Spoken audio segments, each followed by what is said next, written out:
All right, we're going to go ahead and get started with our webinar today. So welcome to the final webinar in our summer sustainability series. My name is Laura Moody. I'm the Executive Director for IFEEDER, which is the Institute for Feed Education and Research. It's the Research and Education Foundation for the American Feed Industry Association.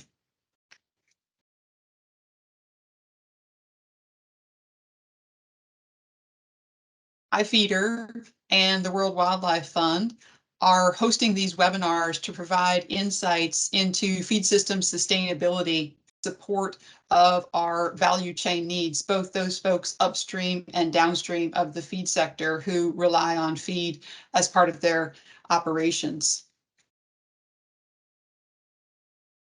When we think of the full value chain, it's very important for us to consider that the feed sector as a whole is influenced by entities that are upstream of us on the feedstuffs production side, as well as those groups who are downstream of us that are our customers as well as our customers' customers. And collectively, we all need to work together to be able to address feed system sustainability.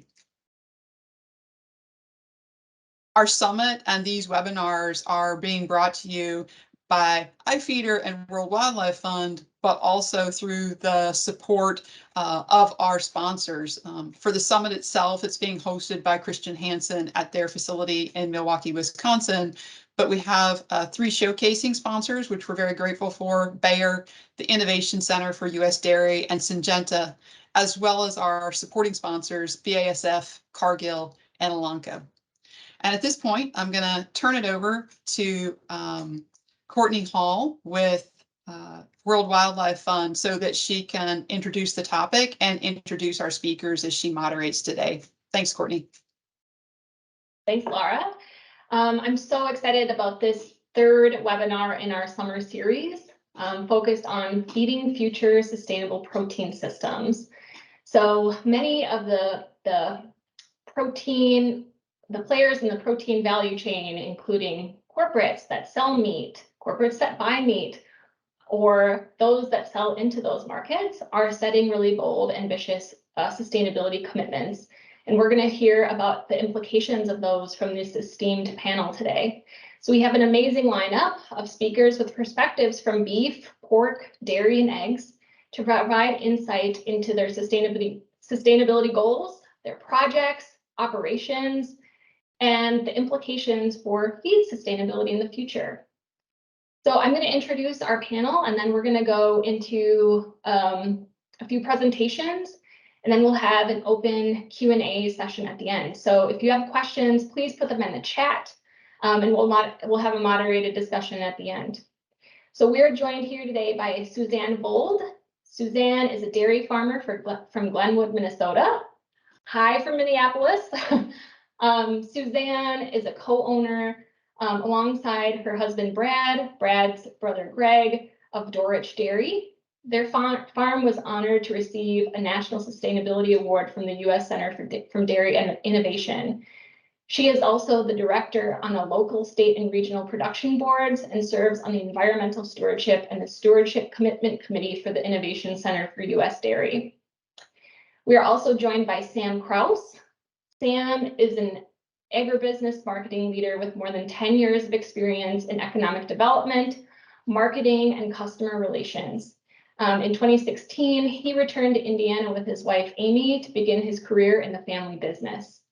Today, Sam is the Vice President of Business Development for MPS Egg Farms, responsible for all sales and marketing for the company.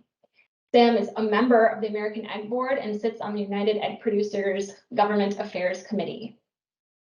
We also have Dr. Sam Worth. Sam serves a dual role as a Senior Director of Sustainability at the National Cattlemen's Beef Association and the Executive Director of the U.S. Roundtable of Sustainable Beef. In her role, her primary focus is on building collaborative partnerships to support both NCBA and the U.S. RSB's sustainability objectives. She's an animal biologist by training and has her doctorate from the University of California, Davis. She focused her doctoral studies on sustainable beef production, all the way from feeding beef cattle to modeling various aspects of production. And last but not least, we have Ashley McDonald. Ashley McDonald is the interim vice president of sustainability for the National Pork Board. In her role, she works on behalf of more than 60,000 US pig farmers who are striving to tell their sustainability continuous improvement story. And then prior to this role, Ashley was the senior director of sustainability for National Cattlemen's Beef Association, and previously served as NCBA's environmental counsel in Washington, D.C., as well as the Missouri Farm Bureau Federation's director of state legislative affairs. So I think you'll agree with me that we are well equipped for an amazing discussion, and looking forward to learning more from this panel. All right, let's start with Suzanne. If you want to flip to the next. Thank you. Well, we can certainly, flip ahead past my name, since that's not the important part. Good afternoon, everyone, and thank you for joining us. As we said at the beginning, I'm Suzanne Gold. I'm a dairy farmer from Glenwood, Minnesota, and this is the slide that, for me, is most important. It's why do I do the things I do? So I'm going to give you a little background just on our family and farm and what we do on our farm, as well as what the entire dairy industry is working towards in sustainability goals. In the top corner, you see my husband and Brad and myself, and that's the way I normally look. Not quite as polished as that headshot that was just shown, or the screen today. My three children, Anna and Eric, are sitting. Anna just graduated from college, and Eric graduated from high school. Anna is now working in Washington, D.C., and Eric has started at Gustavus Adolphus College here in Minnesota. Katie, who is behind them, is a sophomore in high school. Our farm is Dorridge Dairy, and that's named for Brad's parents, Dorothy and Richard, put their names together. We are the fourth generation on our farm, and we have 500 cows in our dairy, all adult animals. We work with two other farms to raise our heifers. We farm approximately 600 acres of cropland, and we raise our forages for the dairy, alfalfa that we chop and harvest as baleage, as well as corn silage. We are a Land O'Lakes member owner, but the most important part of this slide is on the right. We were asked to talk about our sustainability goals. These are the 5 value statements that we live by on our farm. And I will say honestly, all of our big decisions and many of our little decisions, we rate against these value statements. We say that we try to do common things uncommonly well, leaving it better than when we came. That is the nuts and bolts of our sustainability goals. We promote agriculture through education. We surround ourselves with great people, which I'll talk a little bit more about, which is important for this presentation. And it all comes down to doing the right thing. And that, again, these value statements, we look at them and we think about them for almost every decision we make on the farm. If we can move to the next slide, please. This is one of my favorite slides to talk about how the dairy industry is approaching sustainability. And as most of you know, the word sustainability used to mean, say, a dozen or 10 years ago, really focusing on natural resources, land, air, water, energy, those kinds of things. But now it's become more of a holistic community, humanitarian, as well as natural resources ideal. So for dairy, one of the things that we really focus on is that environmental stewardship piece, focusing on mitigating our environmental footprint. And this slide just shows the 4 areas of a dairy farm that we focus on. There's feed, because obviously our cows have to eat each and every day. The enteric methane produced by cows, because they are ruminant animals. The energy that we use and or produce, depending on what we have on our farm, and the manure, which can be a lot of things for us. It can be a fertilizer, it can be an energy source, it can be a product that we sell to our communities, or it could be a waste product that we need to figure out how to manage on our farm. And what I want you to remember from this slide is that all dairy farms are involved in all 4 of these areas. These are things that we have been doing not for years, but for generations. Maybe not every farm does everything on here. Not every farm has an anaerobic digester, but almost every dairy farm uses their manure for fertilizer on their own operations or on nearby farms that they are able to sell it to. We all are concerned with energy, making the most out of our energy use, recycling whenever we can, and taking the best care of our land and natural resources, because like most farmers, we're the boots on the ground, but we're in it for the long haul. We are in it for generations, not just years. So when we look at decisions that are going to affect the land that we live and work on, we look at them with a very long lens, not just 5 or 10 years down the road, but 20 to 40 years down the road and even farther. If we can move to the next slide, I'd just like to highlight a few of the things that we do on our own farm. And there's a lot of pictures in here, but I wanted to get a number of things in. In 2019, we converted from a milking parlor to robotic milking. So we milk with Laley astronauts and we clean our barn with giant Roombas or Laley Discoveries, for those of you who know. We have a bedding composter, so we recycle our manure daily and use that composted manure for bedding. We also sell some of it to local greenhouses and a local vermiculture farm. We have done things like buffer strips for habitat areas and cover crops for a long time.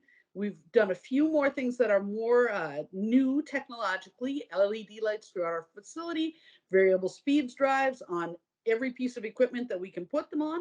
We use biological predators to control flies. The little black specks you can see in my son's hand there are wasp eggs, and we during the warmer months, May to September for our neck of the woods, we put those out once a week around our farm, and the wasps hatch and they eat the fly eggs and larvae, preventing those pests from ever being alive on our farm. The most important thing that we do that is sustainable is in the top center, and that's community events. Last year, we hosted our breakfast on the farm that our county farm bureau puts on, and had almost 2,000 people come in a 3-hour span on Labor Day. The Farm Bureau arranges for sponsors and hosts a free breakfast. The host farm is in charge of the tours of the facility, getting the facility ready. And then there's a whole education arm that does exhibits on equipment, all kind. And I think there were booths from every sector of livestock that were there. Livestock as well as crop farming, corn and soybean growers, especially. But as much work as an event like that was, I can't stress enough how far the goodwill from an event like that has gone towards us being able to have freedom to operate in our community. If we move to the last slide, this is more of what the entire dairy industry is working towards. At the end of 2020, the dairy industry collectively committed to achieving greenhouse gas neutrality. And we did used to say carbon neutrality, but since the IPCC Intercontinental Panel on Climate Change changed some of their definitions, we wanted to make sure we included methane in our commitment. And so we changed our wording to greenhouse gas neutrality. We are going to optimize water use while maximizing recycling, and we're going to improve water quality by optimizing utilization of manure and nutrients. And again, this is throughout the entire dairy industry, from farm to processors. And as you can see, there's kind of 2 subsets there. Field and farm is on one side. That's our net zero initiative. And then we also have our processor working group, because there are things like packaging that we don't have to deal with day to day on the farm unless you are processing and selling your own milk and dairy products. We all have to worry about energy, but most of our processors don't have to be concerned with enteric methane or manure, at least not in their scope 1 or scope 2 calculations. What I want to also let you know about this is that Dairy has been working as an industry towards these goals since 2016. We started at the Innovation Center for U.S. Dairy saying, we know we need to take action. We know we need to put forth a large goal.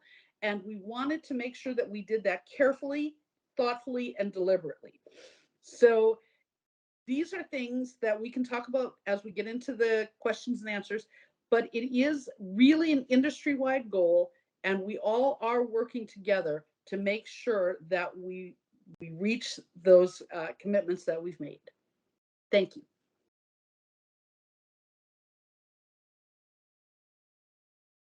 Excellent. Now, thank you so much, Suzanne. Now we have Sam Kraus talking about NPS egg farms. Thanks, Courtney. Good afternoon, everybody. I'm Sam Kraus with NPS Egg Farms. Like Courtney mentioned in the introductions, we are a sixth generation, we can go to the next slide, sixth generation family-owned business located in North Manchester, Indiana. Those six generations started in 1875, actually with our own water-powered grain mill here in North Manchester. Through the years, we became a town general store. We sold feed and coal and ice. Family legend says there was a little moonshine at some point. And in the late 1960s, we got into egg production, and we've been growing in this industry ever since. We started with about a couple barns of tens of thousands of chickens, and today we have about 11 million hens in farms across 3 states. We are also up to 25% cage-free today, and continuing to grow. So we can go on to the next slide. I mentioned our locations. Our headquarters is here in North Manchester in the northeast part of Indiana. We have 3 of our main farms around here. We also have 1 farm in central Illinois that is mostly conventional animals. And then we acquired in 2020 2 farms in Texas, the Feathercrest companies, and have had a great time finding ourselves as Texas egg farmers as well. We can go on to the next.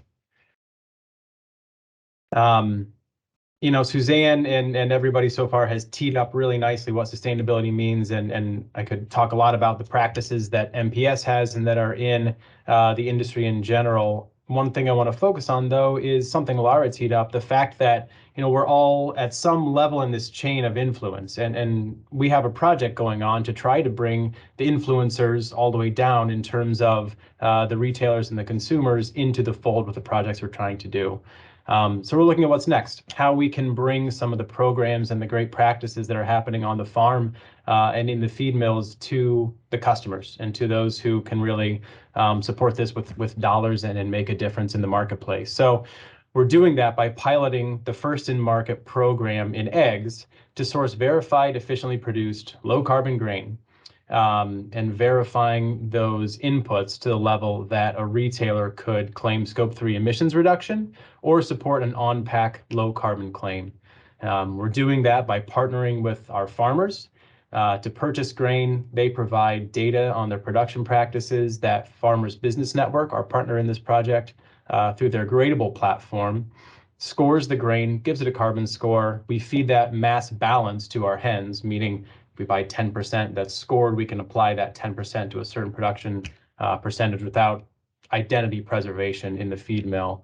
And ultimately bring those claims and those eggs to our customers to support their Scope 3 emissions goals and their low carbon potential for a low carbon on-shelf product. We can go on to the next slide. So a little bit about kind of what the opportunity that we see is. Probably everybody on this call knows about Scope 3 emissions, but Scope 3 emissions are those that come from activities or assets not owned or controlled by the reporting organization. In our case, that would be retailers, grocery stores, or food service companies, those who are buying the eggs. Scope 3 emissions are somewhere in probably every organization's greenhouse gas reporting and their goals, but there's a lot of focus today on Scope 1 and 2. Scope 3 is a little bit towards the future, but we want to be there when all of our customers are ready to be there.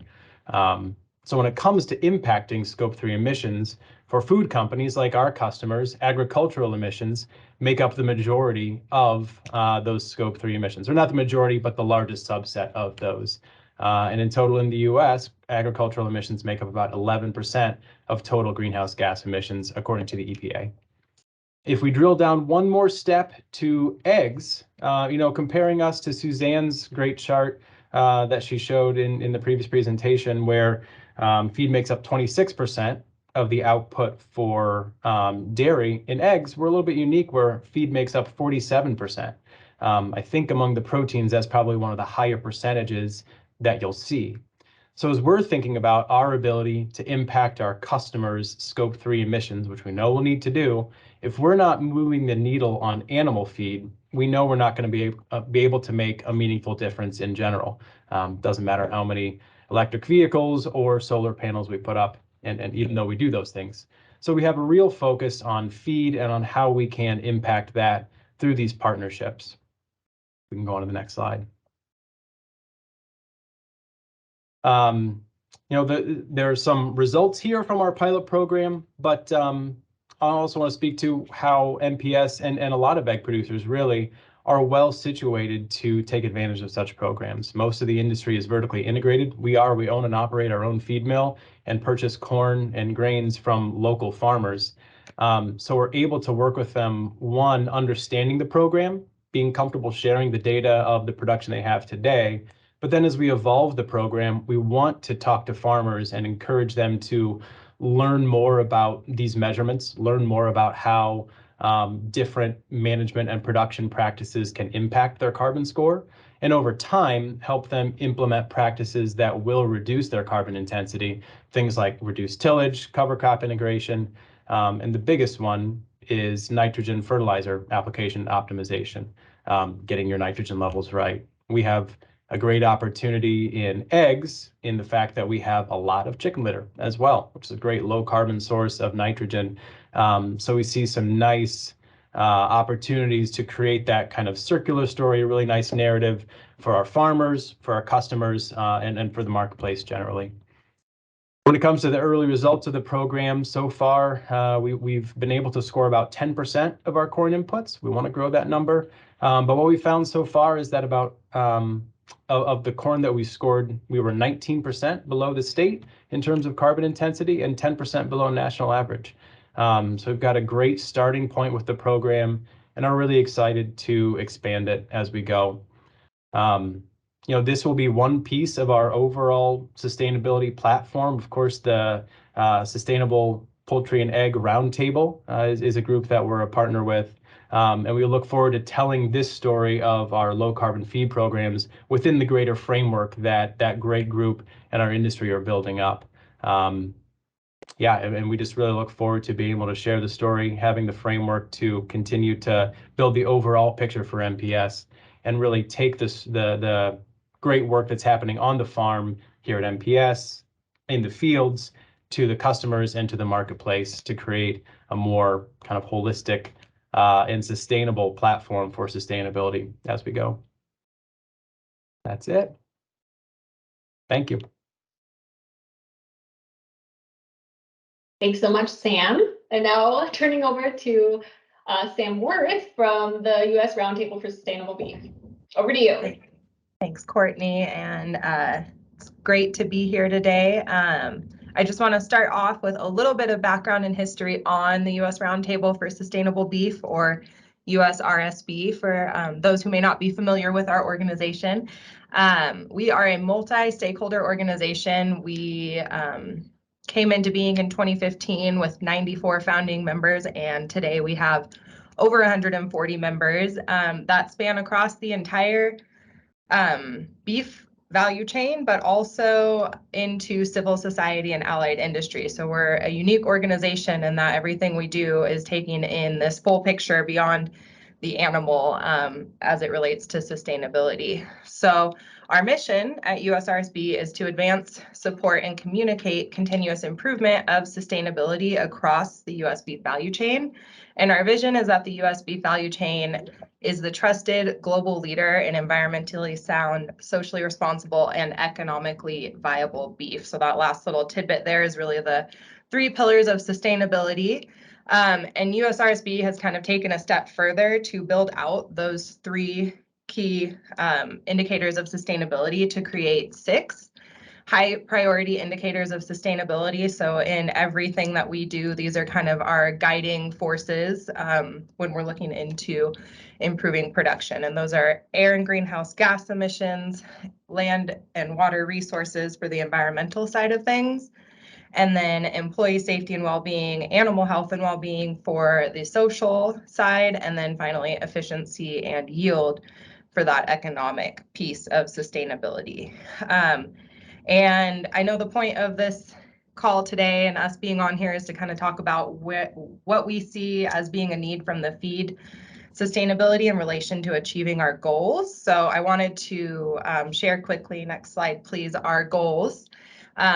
This is going to be a lot of text and I don't expect you all to read it right now, but essentially in April, we launched our industry-wide sustainability goals. So those are based on our 6 high priority indicators of sustainability. And then we took it a step further in that each indicator, we also have targets for each sector. So our overarching air and greenhouse gas emission goals are for the entire beef value chain, but then we take it a step further to break down where we see each sector playing a role in our sustainability journey. One thing that is not necessarily called out in these goals is the feed sector, and that's because it's deemed out of scope for our purposes, but that's not to say that feed is not a hugely important part of what we do and what we hope to achieve now that these goals have been set. So next slide, please.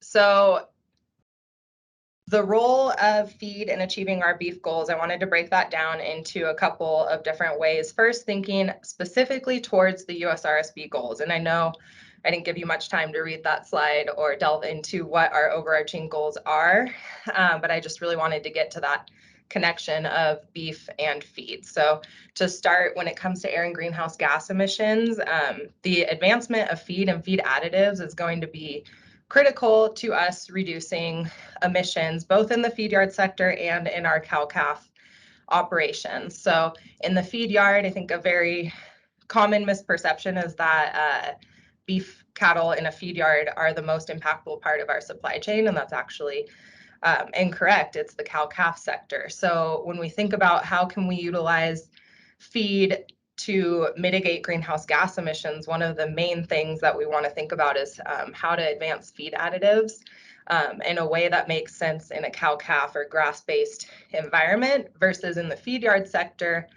The biggest impact that we see from feeder cattle production is the actual production of feed. So in that sense, we want to think about how can we produce feed in the most sustainable way as it feeds into the feed yard. So 2 very different ways to kind of look at things there when we're thinking about how to achieve our air and greenhouse gas emission goals. And when we think about water, that's actually our only goal that we have a direct call out of feed. However, it's not in the sense of us wanting anything necessarily from feed, but more so to support the feed industry. So our overarching goal with water, or one of them, is that we aim to support feedstuff growers in achieving their water sustainability goals. So we really look towards or are looking forward to more collaborative opportunities kind of help support that part of the feed industry. And then when we think about efficiency and yield, especially in the feed yard sector, we want to be looking into different production methods and feed options that are going to help enhance cattle performance in the feed yard and also cow-calf side of things, but without compromising other sustainability aspects. So really trying to work towards finding that sweet spot of more sustainably produced animal while still enhancing their actual performance. And then another thing that I just wanted to call out here when we think about efficiency and yield, one of the things that we note throughout our goals further down the supply chain is reducing food waste. We really want to look into ways that we can be more efficient with our feed and reduce waste at every stage. And I know that in the US, the biggest part of that we see of food waste is actually with the consumer, but there's always room for improvement at every other stage. So that's another area that we're interested in seeing how can we better support the feed industry in that area. And then the last thing that's kind of goal specific, but it really does span across all of our goals, is the increased need for data availability and transparency. So we are really fortunate in the beef world that we have a very thorough life cycle assessment performed on a regional basis for the entire US. And that's soon to be published and updated. So we try to update it on 10-year intervals. And the most recent publication was looking at 2011 data. And that data is really helpful in us identifying like the low-hanging fruit of where we can go to really make a big impact in a speedy way. But one of the hurdles that comes along, which I'm sure many of you heard about in the LCA session, is the need for accurate data, right? Data is everything. If we have accurate data, we can have more accurate baselines and understand better where we really need to invest energy to help move the supply chain along and our sustainability goals. And then within that, it also aids with the science-based targets and scope 3 goals that other Sam mentioned as well, further down the supply chain. So the more we know, the better we can really help advance sustainability across our entire feed supply chain. So in thinking through kind of the question that Sam Wildman posed to us of what do we need from the feed industry to help us on our sustainability journey, aside from the goal specific stuff, I really see this as kind of a two-way street where we want to know on our side, how can beef play a role in helping demonstrate the efforts of sustainability already happening in the feed sector? And in what other ways can we support the feed industry? And then thinking beyond feed and kind of bigger outside of our own individual industries, is that feed is obviously bigger than beef alone. So it's not one thing that beef can do or feed can do. But we really want to think about how can we achieve goals across multiple sectors. It's a really great opportunity when we think about feed sustainability to really help identify and address needs, sustainability needs across all of our livestock sectors. So it's a really good opportunity for collaboration in future efforts. And then just another highlight, that's something that's kind of come up in our past work at the roundtable, is that idea that feed and the feed industry obviously goes beyond crop production, right? So we're interested in more data on manufacturing, more data on feed additives, and how can we best utilize these different things to achieve our sustainability goals. I know that was a lot, and I'm happy to further the discussion. I also am going to drop in the chat real quick my email and the link to our goals site. So if you do want to take a deeper dive into USRSB goals, you are welcome to, and you can contact me and let me know if you have further questions. But I really appreciate everyone's time today and look forward to the discussion. Thanks so much, Sam. All right, next we have Ashley McDonald. If I can get my microphone unmuted. Thank you, Courtney, and thank you for the invitation today to talk about what the U.S. pork industry is doing. Again, I'm the interim vice president of sustainability here at the National Pork Board, and the great thing is pork producers for over a decade have really been thinking about sustainability. And Lara, if you want to go to the next slide, I'll talk a little bit about that. And one of the first things, and it's been mentioned a couple times, Suzanne, I like your slide better than this one, but is understanding where are the impacts, right? Where should we focus our efforts? Where should we focus our time and energy and dollars? And if you add that grow finish barn feed with that sow feed, you do come up with 63% of our greenhouse gas emissions. Sorry, Sam. We actually have a higher percentage of our emissions that actually come from feed. So but it's similar to exactly what Sam Kay said was it's shows the importance of the issue. And so recognizing that, going back, and this was published in 2018, we formed a memorandum of understanding with the United Soybean Board and the National Corn Growers Association in recognition of this fact, and recognition as our two largest commodity feed components that we have to work together. And I guess that's the theme of what I want to present today, is that it has to be a collaborative effort, as others have said. It can't just be what we do in the barn with our pigs. It has to be what we do across all of agriculture that helps us move forward.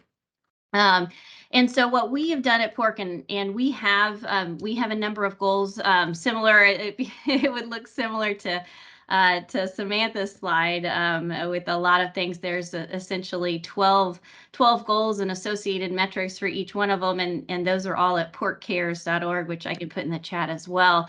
And those goals and what I want to move to is thinking about, well, how do we measure those goals? How do we achieve results, continuous improvement related to those goals? And then how are we as National Pork Board, how are we as the United States pork industry going to actually convey that continuous improvement story to not only our stakeholders in our supply chain, to external stakeholders, and ultimately to consumers, to build trust and value in U.S. pork products here and around the world? And so if you go to the next slide, Lara, what I want to talk about is a tool that we have invested producer checkoff dollars into to actually get at real data from farms continuously in real time that actually will give us the results and the environmental outcomes in particular that we want to showcase to the world, and how those trend over time in the continuous improvement mantra. So what you're looking at is what we have invested in with a company called Sustainable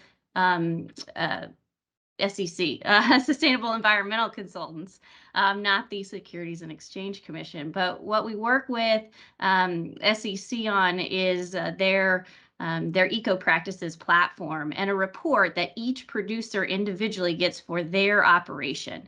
And it lays out environmental outcomes based on what they do on their operation, as well as shows an economic impact, as well as shows some of their social efforts. So it goes, again, cuts across all three of those sustainability pillars. And I'm very excited about this, and I'll show you how it fits into the U.S. pork industry story as well. But as you can see here on the front page of what, this is an aggregated report, but it looks similar to what a producer would get individually. And on the front page, you can see it categorizes things like conservation practices, and then the crop type, and it'll show their yields on the individual report. And if you go to the next slide, the back page, this is what many of you will probably really care about, is where really the environmental outcomes really are showcased. First of all, the economic side, which most producers are very interested in, and it shows that utilization of manure saves them a lot of money. Of the 100 or so sites that we have in this report, $5.9 million was saved based on artificial fertilizer prices. And that's not even other pieces of it talk about how much NP and K are saved through that utilization of that organic manure. And that's a big piece with producers. Obviously, that's one reason why we have a lot of pork producers, and 64% of our pork producers are row crop producers. And that's one of the reasons it works so well, right? Because we have that nutrient source. The other things that I like to point out, that other box there I have kind of highlighted, are the net greenhouse gas emissions. Tons of CO2e per acre, right? And this shows a negative number. It means we're actually sequestering more than emissions.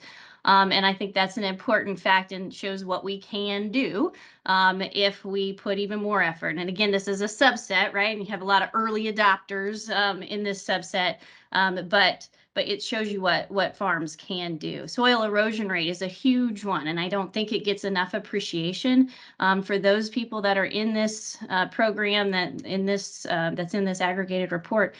less than 1 ton per acre is their erosion rate. The national average is 4.6 tons per acre. That's a big story. And the other thing that shows on this report then is how does that compare? What does that truly mean? If I'm a consumer, I don't know what 1 ton of soil looks like. I don't know what 1 ton of CO2e looks like either.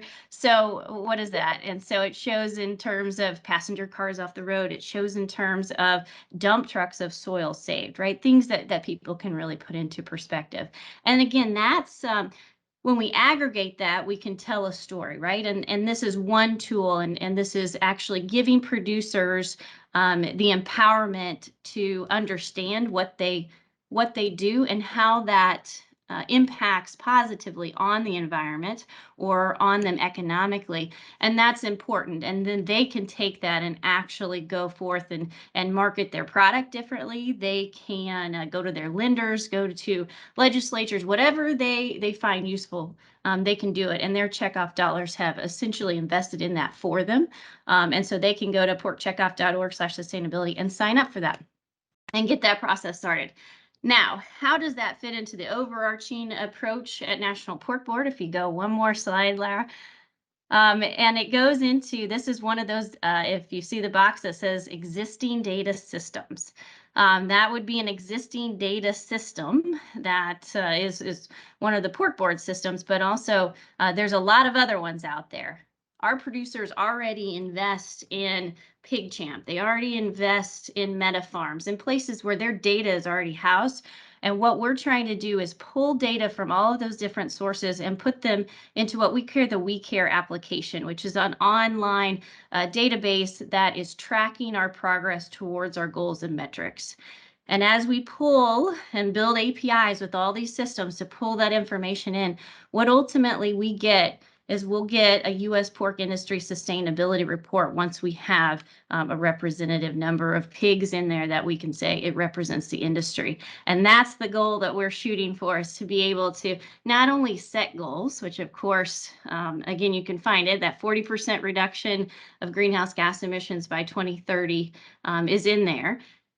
And now we can actually utilize these systems. We have invested our dollars to be able to pull that data through and actually have that real data from farms in real time that we can produce a report that is credible. The other thing about the Your Farm reports is that it is a third-party verified system, utilizes Comet Farm Tool, utilizes Russell 2, those existing data sources that have a lot of high confidence level in them. And so we can pull that data through and really ultimately tell the story of U.S. pork and hopefully build the trust and value in our products here and around the world. So with that, Courtney, I will turn it back over to you. Thanks so much, Ashley. So if all of the presenters could come back on camera for the Q&A, I'll just summarize what I heard. I think I'm gonna turn it over to some of our audience questions. But this was such a great panel. It was very clear the role in feed across all of these different protein systems. Suzanne, I loved hearing you talk about your operation and the legacy behind your work and how you're working together with the community to drive more sustainability. Sam Kraus, it was very interesting to hear about you trying to create a differentiated product and how regenerative feed is so critical behind those claims. Sam Worth, you talked about the ambitious sustainability goals of the U.S. Roundtable for Sustainable Beef and had a call to action for collaboration on feed because beef cannot do it alone. And Ashley, loved hearing you highlight some of the strong momentum in the pork industry, especially on those in economic and environmental outcomes associated with circular systems. So I also wanted to mention the key themes you all had are key themes for our upcoming Feed Sustainability Summit. Very pleased to hear that.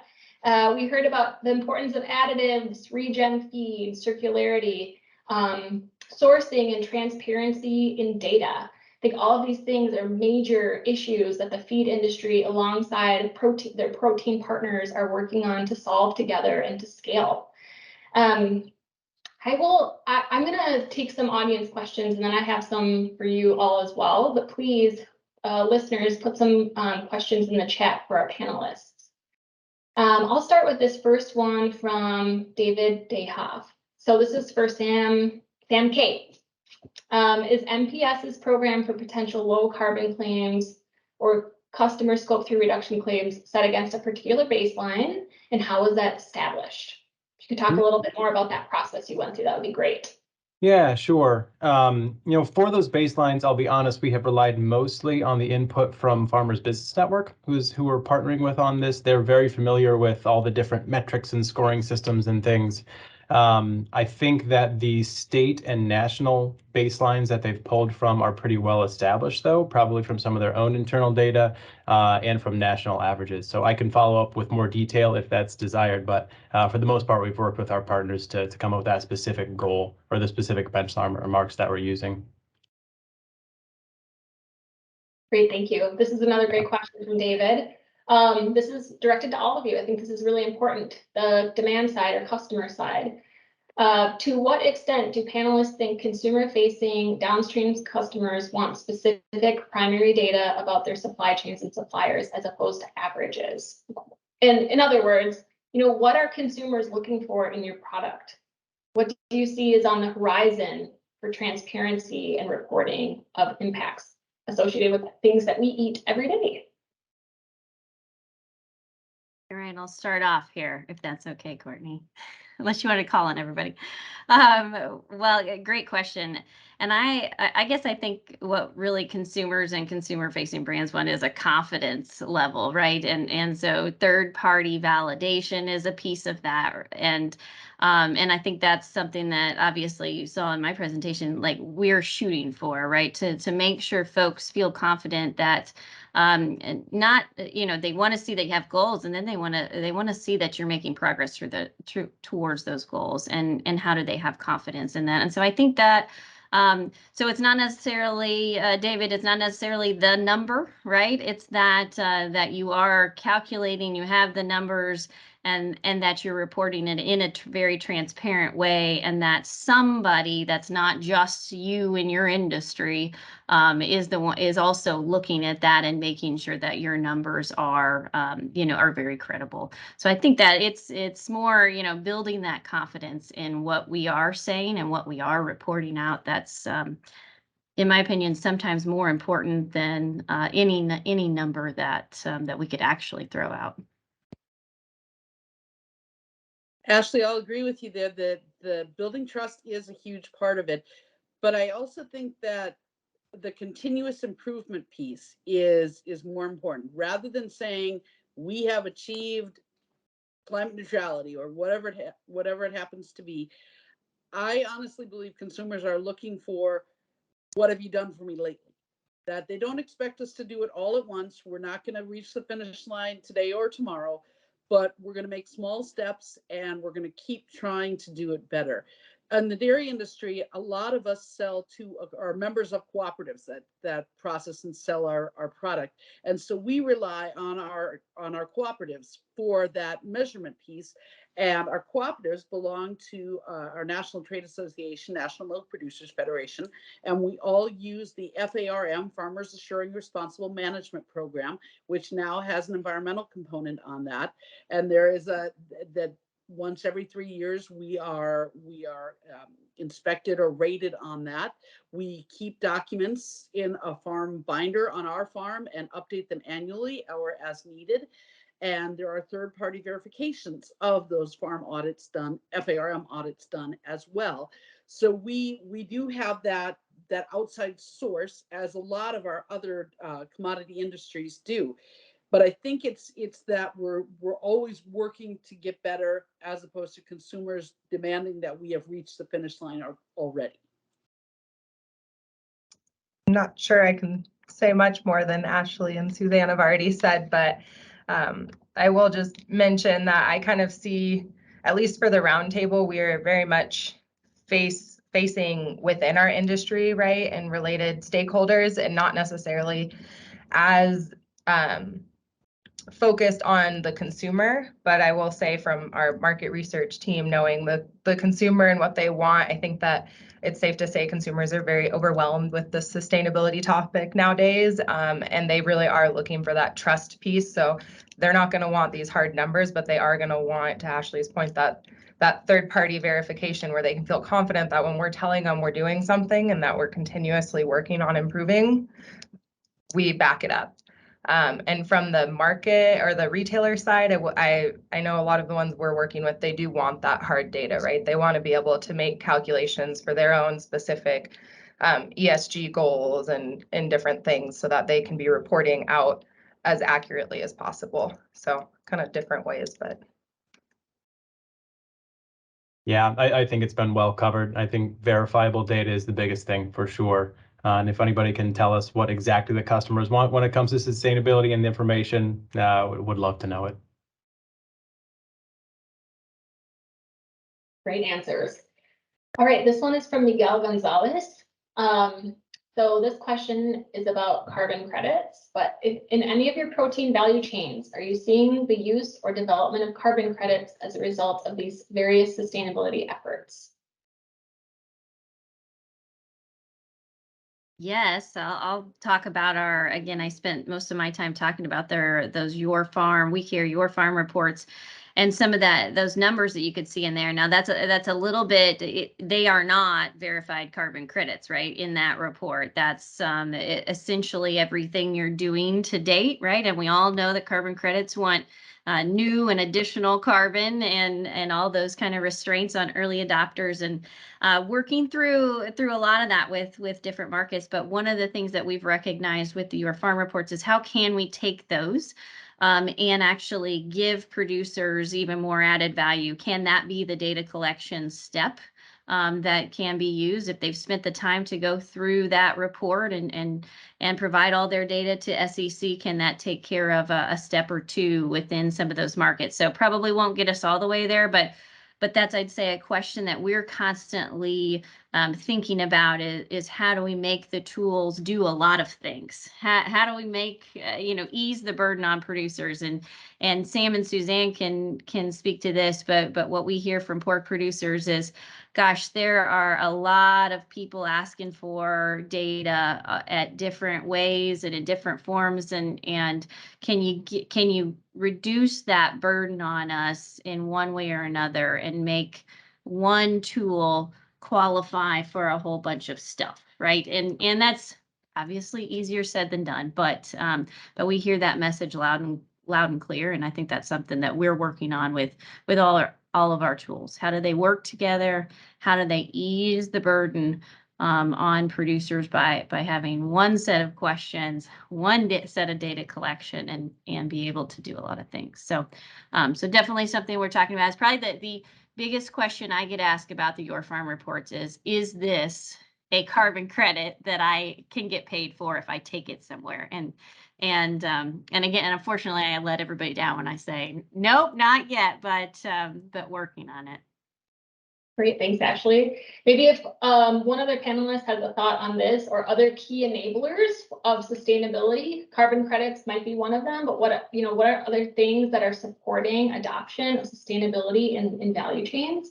Then I want to make sure Laura has a chance to close us out and thank everyone. So maybe one other has a thought. Well, I'll jump in for a minute if I can. Ashley, one thing that is challenging to farmers, and pork producers are, as you said, our row crop farmers as well, is we have all these questionnaires, all these offers to buy our carbon credits, but we can't be everything because we're running our farms in the same way that we trust our nutritionists implicitly to work through any feed issues with us. So that for the feed industry, that'd be my primary thing, is work with the nutritionists that work with us because they have the expertise and we trust them. We need to find someone in that carbon credit market to say, I can sort through your 10 offers, hypothetically speaking, and figure out what's the best one for you. And in the farming world, we have two things facing us. we know that if we sell our carbon credits, we can get funds for them to do other things that might even further reduce our carbon footprint. But if we sell our carbon credits, we can't claim them to calculate our carbon footprint. So it's between the proverbial rock and hard place where we need those credits to lower our own carbon footprint, but could we do even more if we sold them to a third party and then were able to put in a new capital investment of some technology? And that's where we need help, because we've all got independent operations to run. We just don't have enough hours in the day or space and brain, at least at mine, to know all of those things. So we're looking for people who can be specialized in those areas. Fabulous. Thank you all so much for your expertise and thoughts today. Such great questions in the chat. I wish we would have had more time to ask you some more and get your thoughts. Maybe we could have a follow-up webinar and dive deeper into some of these topics. I'll turn it over to you, Laura, to close us out. Great. Well, Courtney and panel, thanks so much for giving us some of your time today as we continue to explore the opportunities and challenges in the feed sustainability space. So just once again, a big thanks to our sponsors who are helping us with the webinar series, as well as the upcoming summit at the end of September. Just want to say to folks, so you've heard us talk about the summit a couple of times. We're going to be doing, well, that's a select group of individuals so that we can really do some breakout sessions and workshop type discussions.